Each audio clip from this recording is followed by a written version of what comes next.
Assalamualaikum warahmatullahi wabarakatuh.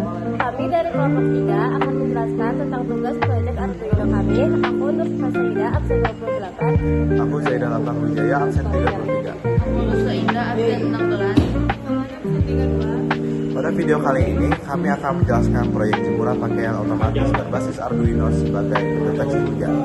Proyek ini dibuat untuk melindungi pakaian yang sedang dijemur agar tidak terkena hujan secara otomatis. Tujuan dari proyek ini adalah membuat sebuah sistem jemuran yang dapat bergerak secara otomatis ketika hujan terdeteksi tanpa perlu pengawasan manual. Untuk penjelasan alat dan bahan yang dibutuhkan, kami akan dijelaskan oleh video selanjutnya. Alat utama yang digunakan adalah Arduino Uno. Arduino berfungsi sebagai mikrokontroler atau pusat pengendali yang memproses data dari sensor dan memberikan perintah ke komponen lain. Selanjutnya adalah sensor hujan. Sensor ini terdiri dari dua bagian, yaitu plat sensor dan modul sensor. Sensor hujan berfungsi untuk mendeteksi adanya air hujan melalui perubahan resistansi. Komponen berikutnya adalah motor servo. Motor servo berfungsi sebagai penggerak jemuran yang akan bergerak masuk atau keluar sesuai dengan kondisi cuaca.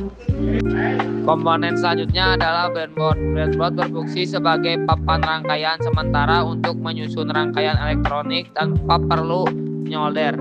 Dengan breadboard, proses perakitan menjadi lebih mudah, cepat, dan aman, terutama untuk percobaan atau proyek sederhana berbasis Arduino. Untuk menghubungkan antar komponen digunakan kabel jumper. Kabel jumper berfungsi sebagai penghubung antara Arduino, sensor hujan, motor servo, dan breadboard.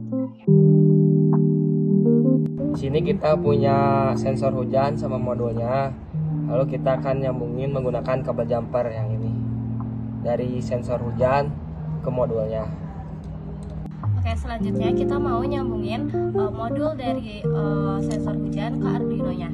Cara yang pertama, kita lihat dulu di Arduino-nya itu, karena Arduino yang ini cuma ada pin 5V-nya satu, jadi kita bikin pin 5V-nya itu pakai bantuan dari breadboard-nya.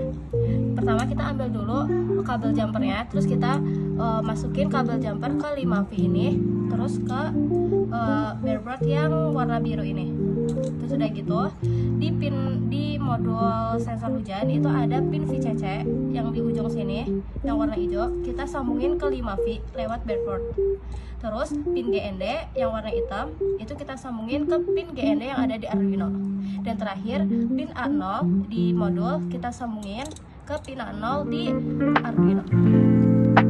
Oke, selanjutnya kita akan menyambungkan motor servo dengan Arduino.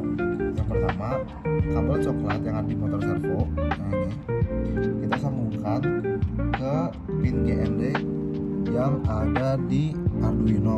Terus yang kedua, kabel merah kita sambungin ke pin 5V yang ada di breadboard. Nah ini. Terus yang ketiga, kabel kuning ini kita sambungin ke Arduino yang nomor 9 ini. Oke.